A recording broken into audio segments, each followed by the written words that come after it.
with the group you created, right? That you're but before we started, you were talking about you've been doing counseling for 30 years.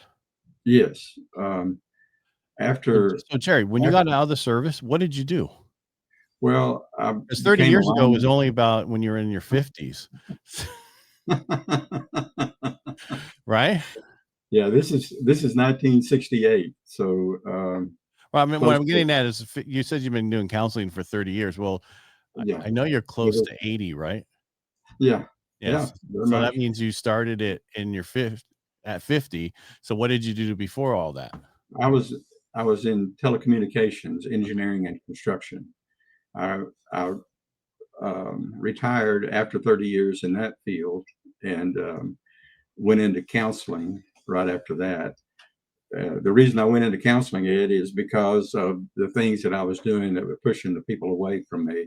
Gotcha. Like I said, the first marriage I had went sour failed after 13 years, and then Connie and I married 2 years later, and it started going down again. And uh, I had gone to counseling before, but not with the intent of making a difference. My idea was, what the heck do these guys know that I don't know about me? And how, I just didn't have any faith that I could be helped. And a miracle happened when Connie and I were in a couples group, and there were probably six or so couples in that group, and it was a 2-hour group, and the women in that group didn't like me a bit, Ed. In fact, they called me Mr. Right, Mr. Perfect, Mr. Know-It-All, um, and I, needless to say, I didn't like them either.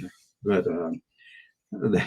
they, they broke me down. They liked me, but they didn't like the way I acted at times, and I finally got that message that I didn't have to be in control. I didn't have to be right. I didn't, when I made the ones I loved right, they felt great about themselves and me.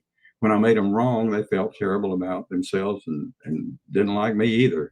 But it was really a transition for me at that point. And that's when I just really got the idea that I know too many Jerry Clarks that are suffering from the same thing that I was suffering from, yeah, I was right. I was proud, uh, but I was lonely.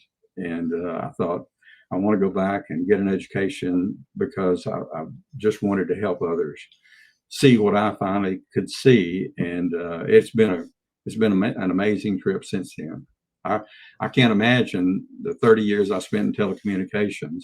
I don't even, think that is part of my life. But the last 30 years that I've been doing counseling has just been marvelous to meet the great people that really come to want to make a difference in their lives, and to be able to help point them in some direction that they can't see is just been amazing.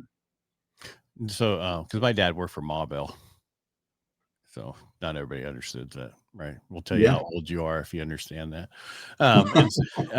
In Colorado, and then we ended up moving to California, and he didn't work for them anymore. But it was just that whole telecommuter industry was huge, and Oh I'm yeah, sure it it still is was. today, but it was even bigger back then, I'm sure. So Yeah, yeah, it was huge, no doubt. I moved uh, to League City, where we currently live, just south of Houston, back in probably the late '80s, or late '80s.